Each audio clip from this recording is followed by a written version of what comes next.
Horas, apa kabar? Semoga Anda dalam keadaan sehat-sehat selalu. Pada video kali ini akan dijelaskan tentang struktur dasar HTML, serta bagaimana implementasi pemformatan teks dan paragraf pada HTML. Selain itu, Anda juga akan belajar pembuatan list untuk isi website. Dalam video ini juga disampaikan bagaimana penggunaan Emmet Notation, yaitu plugin Visual Studio Code, untuk mempercepat proses pembuatan kode program HTML. Dengan demikian, objektif materi yang akan dicapai melalui pembelajaran pada video ini adalah mahasiswa mengenal struktur dasar HTML, mampu memformat teks, paragraf, dan daftar, serta dapat menggunakan Emmet Notation. Jika terdapat pertanyaan seputar materi yang saya sampaikan, Anda bisa memberikan komentar pada bagian bawah video YouTube ini. Video kali ini akan dipandu oleh asisten pengajar mata kuliah PSW 1, yaitu Ibu Sarah Rosdiana Tambunan, Eskom.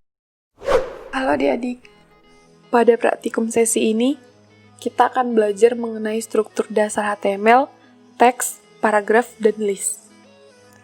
Dapat dilihat bahwa sekarang saya bekerja pada folder tes yang berisi file test.html. Pertama sekali, kita perlu memahami apa itu elemen, tag, dan atribut. Ini adalah anatomi elemen yang terdapat pada file HTML. Sebuah elemen terdiri dari tag pembuka dan tag penutup. Tag itu ditandai dengan kurung siku. Lalu ada juga konten yang berada di antara tag pembuka dan tag penutup. Contohnya ini. Berdasarkan anatomi elemen yang ditampilkan tadi, kita bisa identifikasikan bahwa H1 yang di depan ini adalah tag pembuka. Tulisan di dalamnya adalah konten, dan H1 yang menggunakan backslash adalah tag penutup. Selanjutnya kita perlu memahami apa itu atribut. Atribut adalah informasi tambahan pada tag. Atribut selalu didefinisikan pada tag pembuka. Bentuknya adalah seperti ini. Sekarang kita akan mempelajari struktur dasar HTML. Setiap halaman HTML setidaknya memiliki struktur dasar yang terdiri dari beberapa tag. Tag pertama yaitu doctype. Doctype ini berfungsi sebagai deklarasi tipe file. Tag doctype HTML ini akan memberitahukan kepada web browser bahwa dokumen yang sedang dijalankan adalah HTML. Yang kedua adalah tag HTML. Tag ini adalah tag pembuka dari seluruh halaman web.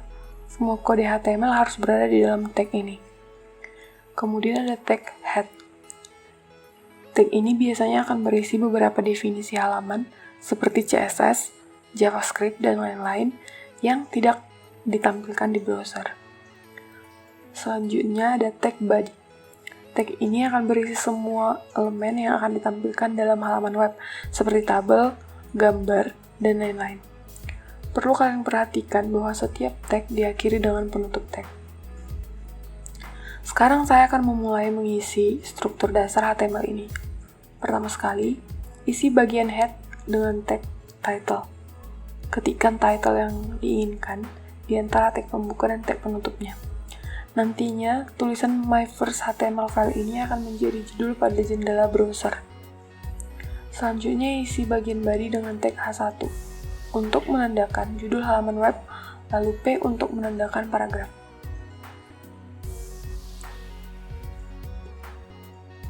Setelah selesai, simpan dengan menekan Ctrl S pada keyboard, lalu jalankan dengan melakukan klik kanan pada file tersebut, dan pilih Open with Live Server. Ini adalah hasil dari program HTML yang telah dibuat. Jika kita melakukan perubahan pada programnya, maka akan berubah juga pada browser tanpa kita perlu melakukan refresh manual. Sekarang kita akan membahas tentang bagaimana penggunaan komen pada sebuah file HTML. Komen digunakan jika kita ingin membuat suatu tulisan di file HTML kita, namun tidak ingin terlihat di browser. Jadi bentuk komen itu adalah seperti ini. Kurung siku, tanda seru, dan ada 2 garis penghubung. Kemudian jangan lupa penutupnya. Setelah kalian mengetahui bentuknya, kita akan mencoba pada satu baris HTML yang telah kita lihat sebelumnya. Misalnya kita ingin membuat baris ini tidak terlihat pada browser. Jadi kita tinggal membuat tag komennya seperti ini, lalu jangan lupa penutupnya. Simpan lalu lihat perubahan pada browser.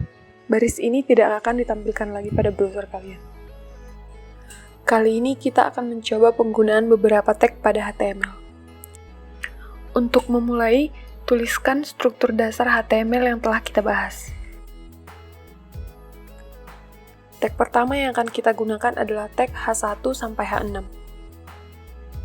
Ini digunakan untuk mendefinisikan header pada website.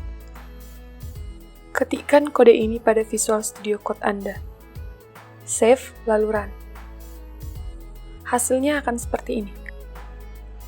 Tulisan yang menggunakan tag H1 adalah tulisan yang paling besar, dan H6 adalah yang paling kecil. Tag selanjutnya adalah tag BR. Tag BR ini digunakan untuk berpindah ke baris baru. Satu tag BR akan memindahkan tulisan ke satu baris baru. Dua tag akan memindahkan ke dua baris baru, dan seterusnya. Ketikkan kode ini lalu lihat hasilnya pada browser. Karena tulisan ini dipisahkan oleh beberapa tag BR, maka bagian pertama dan bagian kedua dipisahkan oleh beberapa baris. Selanjutnya, memanipulasi teks menggunakan tag B, I, dan U. Ketikkan kode ini untuk mengetahui kegunaan dari masing-masing tagnya. B untuk tulisan cetak tebal, I untuk cetak miring, dan U untuk garis bawah. Selanjutnya adalah menuliskan simbol pada HTML. Kita dapat melakukannya dengan dua cara, yaitu menggunakan number atau entity. Jadi, setiap simbol dikodekan dengan angka dan entitas. Kita coba tuliskan salah satu simbol yang telah kita gunakan pada praktikum sebelumnya, yaitu simbol copyright. Silahkan ketik seperti yang ada pada layar, lalu run. Hasil dari kedua baris ini adalah sama, sehingga kita bisa gunakan cara penulisan yang mana saja. Sama halnya dengan penulisan emoji. Emoji dikodekan sebagai angka desimal dan heksadesimal, namun hasilnya akan tetap sama juga. Silahkan lakukan eksplorasi terhadap simbol dan emoji lainnya. Selanjutnya, penggunaan list. Jenis list yang pertama adalah unordered list. Tag-nya adalah UL, singkatan dari unordered list. Silahkan ketik begini untuk membuat 3 list dalam satu unordered list. Kita dapat menyesuaikan tipe simbol dengan menambahkan atribut pada tag pembuka. Jenis list yang kedua adalah ordered list. Tag-nya OL, singkatan dari ordered list. Kita juga dapat mengatur tipe yang ingin kita gunakan, apakah itu 1, angka Romawi, A, atau tulisan yang lainnya. Jenis list yang terakhir, description list. Tag-nya adalah DL, singkatan dari description list. Tag DT ini untuk mendefinisikan term, dan tag DD untuk mendeskripsikan masing-masing term. Contohnya seperti yang ditampilkan pada layar. Sekarang kita akan belajar bagaimana mengatur format pada teks. Terdapat dua cara. Yang pertama menggunakan tag font. Tag font yang akan kita gunakan memiliki beberapa atribut, yaitu color untuk warna, face untuk jenis tulisan, dan size untuk ukuran. Ketik seperti ini lalu lihat hasilnya. Kemudian cara kedua adalah menggunakan style. Style yang akan kita gunakan adalah font family, color, dan juga size. Ketik seperti ini lalu lihat hasilnya. Hasilnya adalah sama. Jadi kita bebas menggunakan cara yang mana saja, menggunakan font atau menggunakan style. Sekarang kita akan membahas salah satu plugin yang ada pada Visual Studio Code, namanya Emmet. Emmet ini adalah plugin untuk memudahkan kita dalam membuat file HTML. Misalnya, jika kita hanya mengetikkan satu tanda seru pada Visual Studio Code, akan ada muncul tulisan seperti ini, Emmet abbreviation, lalu enter, dan akan otomatis tergenerate code seperti ini.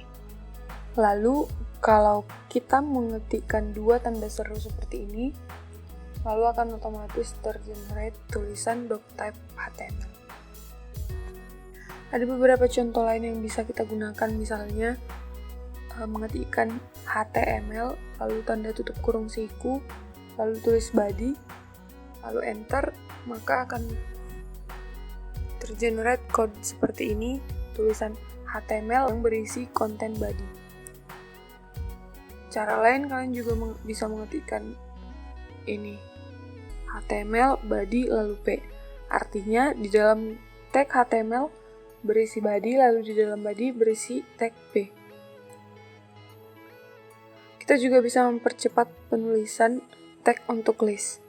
Misalnya kita ingin membuat tag unordered list yang berisi satu list, ketik seperti ini. Jika ingin membuat unordered list, lalu di dalamnya ada 3 list, maka ketikkan ul untuk unordered list, lalu li kali 3 untuk menandakan ada 3 list di dalam unordered listnya. Berdasarkan tulisan yang sudah kita coba tadi, kita bisa lihat bahwa ini bisa mempersingkat waktu kita dalam mengetik kode HTML. Demikian video praktikum kali ini, selamat belajar! Demikian materi video kali ini, semoga bermanfaat bagi Anda. Terima kasih untuk waktu yang sudah diberikan dalam menonton video ini. Saya berharap Anda semakin mantap dalam belajar pemrograman, khususnya pengembangan situs web.